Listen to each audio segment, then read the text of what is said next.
Assignment problem ये operation research का एक और इम्पॉर्टेंट टॉपिक है। इसको देखना है। देखिए आपके पास कुछ जॉब्स हैं 1 2 3 4 एंड 5 और यहाँ पर आपके पास कुछ ऑपरेटर्स हैं 1 2 3 4 एंड 5।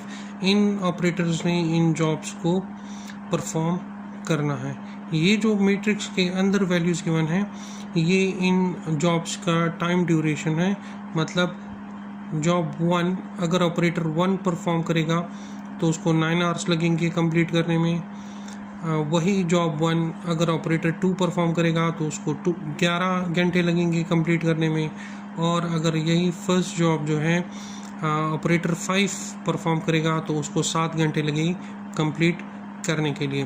तो हमारा टास्क क्या है कि हमने इन जॉब्स को असाइन करना है इन ऑपरेटर्स को ऐसे तरीके के साथ कि हमारे पास इन पांचों के पांचों जॉब्स कंप्लीशन का जो टाइम है वो सबसे कम आ जाए। ऑप्टिमम टाइम में ये 5 के 5 जॉब्स कंप्लीट हो जाएं। तो ऐसे प्रॉब्लम्स को फिर हम सॉल्व करते हैं यूजिंग हंगेरियन मेथड। तो इस प्रॉब्लम को हमने अब सॉल्व करना है यूजिंग हंगेरियन मेथड। जो पहला स्टेप है आपने ये देखना है कि जो गिवन प्रॉब्लम है क्या वो बैलेंस्ड प्रॉब्लम है कि नहीं है। बैलेंस्ड प्रॉब्लम और अनबैलेंस्ड प्रॉब्लम का फ़र्क कैसे पता चलेगा। नंबर ऑफ रोज अगर नंबर ऑफ कॉलम्स के बराबर हो तो फिर वो बैलेंस्ड प्रॉब्लम होगा। जिस तरह यहाँ देखें 1 से लेकर 5 तक 5 रोज हैं आपके पास और 5 ही कॉलम्स हैं। तो ये गिवन प्रॉब्लम जो है आपके पास बैलेंस्ड प्रॉब्लम है।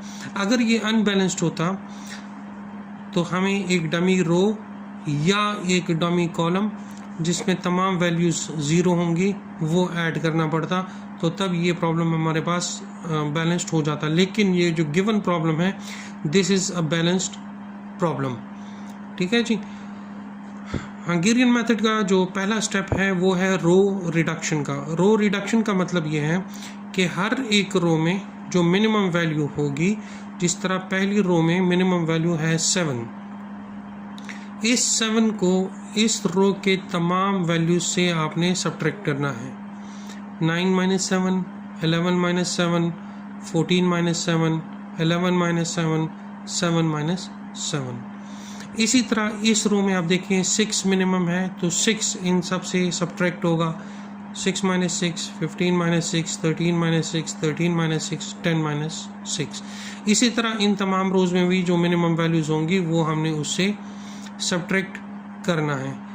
तो जब आप रो ऑपरेशंस परफॉर्म कर लेंगे तो आपके पास जो टेबल बनेगा वो कुछ इस तरह का टेबल होगा। आप देखें इस टेबल में इस रो में मिनिमम वैल्यू 7 था तो मैंने 7 इन तमाम से माइनस किया तो मेरे पास ये वैल्यू आ गई है 24740। इसी तरह दूसरे में आप देखें आपके पास 6 मिनिमम था तो मैंने 6 इन सब से सब्ट्रैक्ट किया तो मेरे पास ये रिजल्ट आ गया।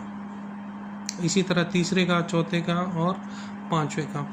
इस रो रिडक्शन का देखें इसका फ़ायदा क्या हुआ। हमें हर एक रो में एक 0 मिल गया है। देखिए इस रो में भी एक 0 आ गया, इस रो में भी एक 0 आ गया, इस रो में भी एक 0, इस रो में 2 0 आ गए और इस रो में एक 0 आ गया। इससे पहले इधर कोई भी 0 वैल्यू नहीं था। रो रिडक्शन के बाद हमें हर एक रो में एक 0 जो है वो मिल गया। ये था रो रिडक्शन। जो सेकंड स्टेप है वो होगा कॉलम रिडक्शन। कॉलम रिडक्शन का क्या मतलब कि तमाम कॉलम में आपने मिनिमम वैल्यू को ढूंढना है। 5 कॉलम है तो इस कॉलम में मिनिमम वैल्यू, इस कॉलम में मिनिमम वैल्यू, इसमें मिनिमम वैल्यू, इसमें मिनिमम वैल्यू और इसमें मिनिमम वैल्यू, और उसको फिर बाकी तमाम वैल्यूज से आपने सब्ट्रैक्ट करना है। ठीक है जी। आपने कॉलम में मिनिमम वैल्यू ढूंढना है और उसको उसी कॉलम के बाकी तमाम वैल्यू से सब्ट्रैक्ट करना है। तो देखें इस कॉलम में आपके पास मिनिमम वैल्यू क्या है 0, तो इन तमाम से आपने 0 को सब्ट्रैक्ट करना है। इसी तरह इस कॉलम में देखिए मिनिमम वैल्यू 0 है तो इस तमाम से आपने 0 को सब्ट्रैक्ट करना है। इस कॉलम में भी 0 है तो इन तमाम से 0 को सब्ट्रैक्ट करना है।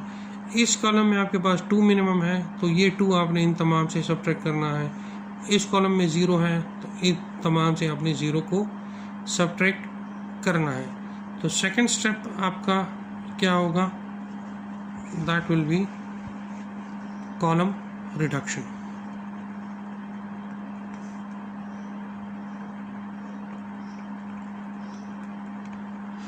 कॉलम रिडक्शन करने के बाद जो टेबल बनेगा, इस तरह का टेबल आपके पास बन जाएगा। तो देखें कॉलम रिडक्शन का क्या फ़ायदा हुआ कि आपके पास हर एक कॉलम में भी ज़ीरोस आ गए हैं। अब यहाँ पर आपके पास जो सबसे इम्पोर्टेंट स्टेप है वो आपने परफॉर्म करना है। देखें इस रो में आपके पास सिर्फ एक ही ज़ीरो है, तो इस ज़ीरो को आप सेलेक्ट कर लो। ठीक है, देखें आपने इस रो में ज़ीरो को सेलेक्ट किया तो बाकी ये पूरा कॉलम आप क्रॉस कर दोगे। जब आपने रो में ज़ीरो को सेलेक्ट किया तो आपको पूरा कॉलम क्रॉस करना पड़ेगा। अगर आप कॉलम में ज़ीरो को सेलेक्ट करते हो फिर आपको पूरा रो क्रॉस करना पड़ेगा। देखिए इस रो में भी आपके पास सिर्फ एक ही ज़ीरो है। जब एक ज़ीरो है तो इसको आप सेलेक्ट कर दें। आपने रो में ज़ीरो को सेलेक्ट किया तो फिर इस पूरे कॉलम को आप क्रॉस करोगे। इसी तरह इस रो में देखें, अब आपके पास मल्टीपल दो ज़ीरोज़ हैं, तो इसको छोड़ दें, इसको सॉल्व करने की अभी ज़रूरत नहीं है। अगले रो में जाएं।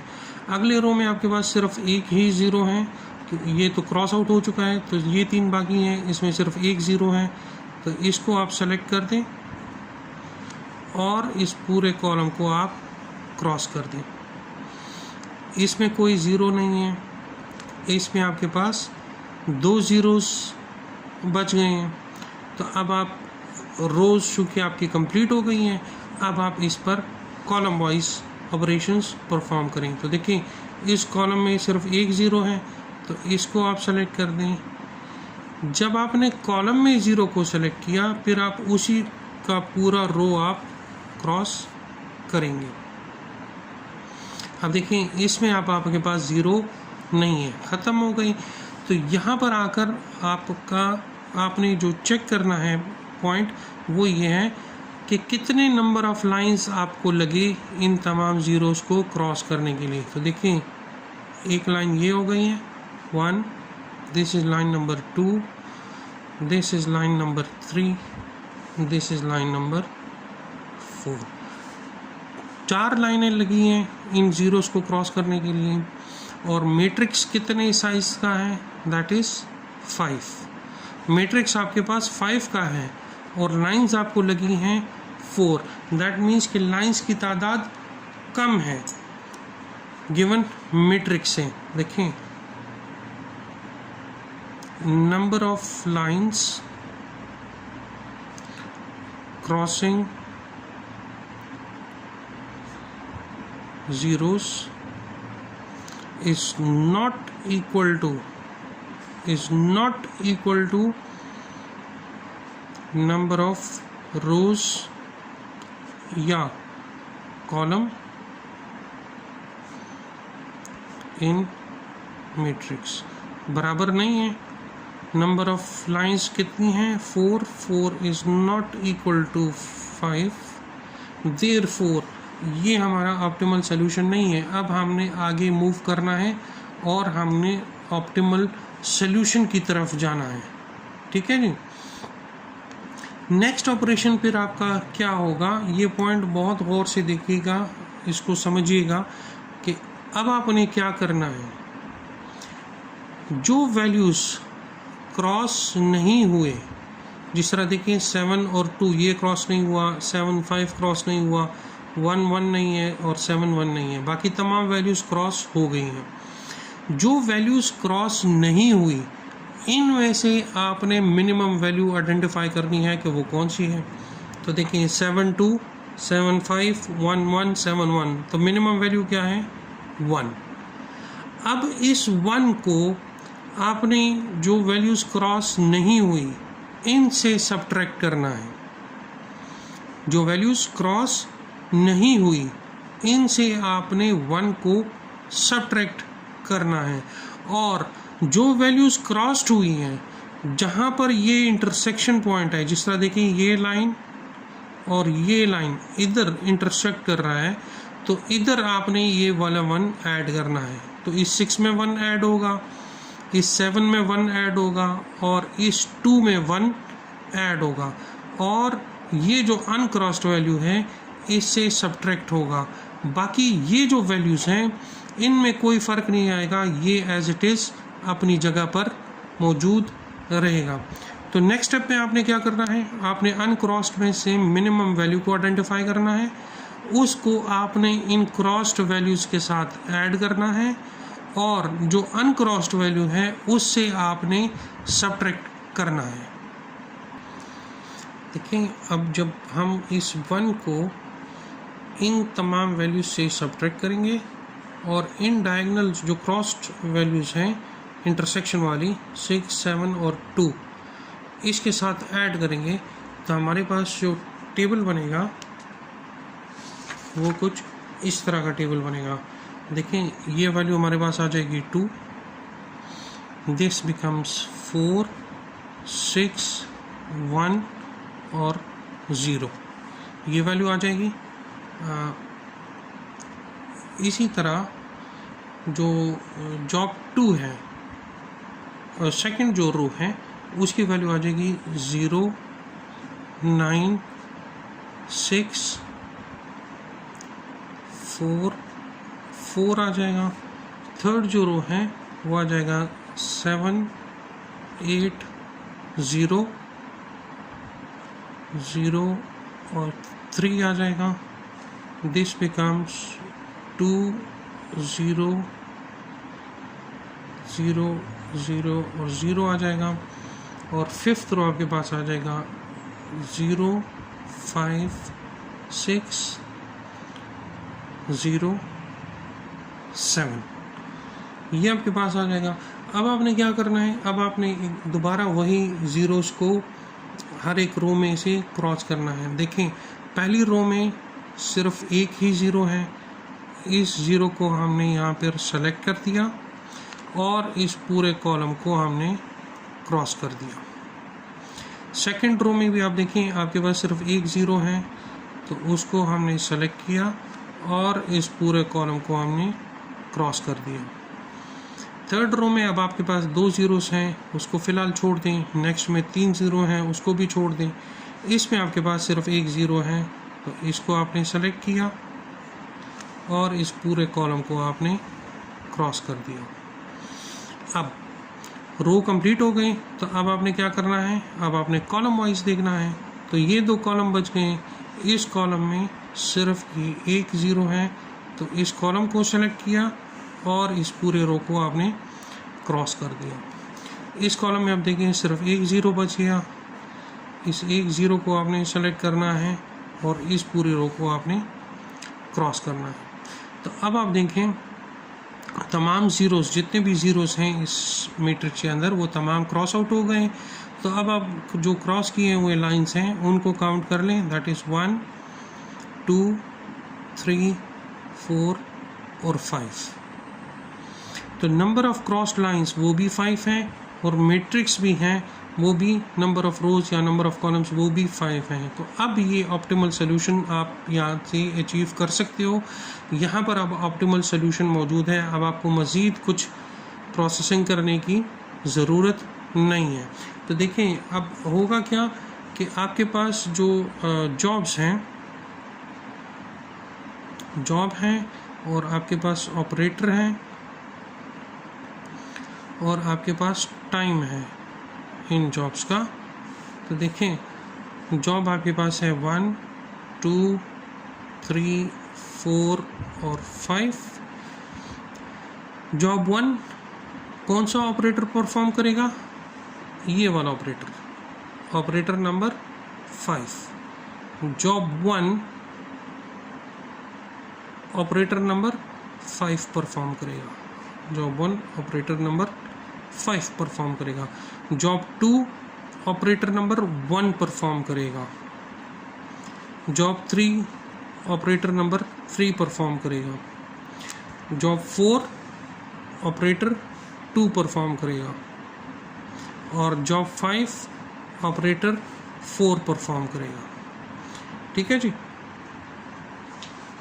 अब क्वेश्चन के बिल्कुल स्टार्ट में आ जाएं, जो इस मैट्रिक्स में हमें वैल्यूज़ गिवन थी, ये this was the initial problem. अब जॉब 1 कौन परफॉर्म कर रहा है? ऑपरेटर 5 परफॉर्म कर रहा है। तो यहाँ आप देखें, इस जॉब 1 को अगर ऑपरेटर 5 परफॉर्म करेगा तो उसको कितने घंटे लगेंगे? 7 आवर्स। तो ये 7 आवर्स अब आपने इधर लिख देंगे। जॉब 2 ऑपरेटर 1 परफॉर्म करेगा, तो यहाँ आप देखें जॉब 2 ऑपरेटर 1 परफॉर्म करेगा तो कितना टाइम लगेगा? 6। इस 6 को आप यहाँ लिख दें।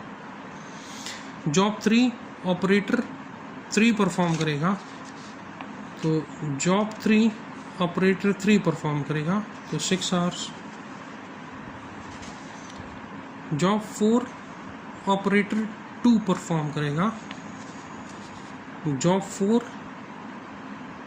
ऑपरेटर 2 परफॉर्म करेगा तो 9 आवर्स।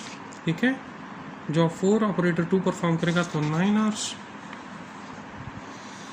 जॉब 5 ऑपरेटर 4 परफॉर्म करेगा, जॉब 5 ऑपरेटर 4 परफॉर्म करेगा तो 10 आवर्स।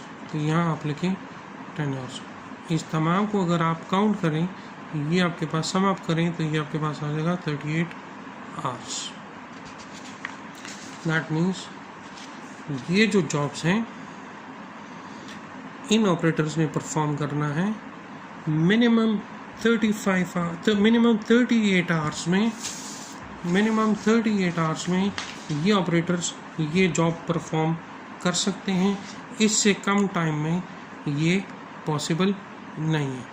ये पूरा प्रोसेस है हंगेरियन मेथड का। I hope this will help you. इस पर मज़ीद आगे और एग्जांपल्स भी सॉल्व करेंगे। Thank you so much.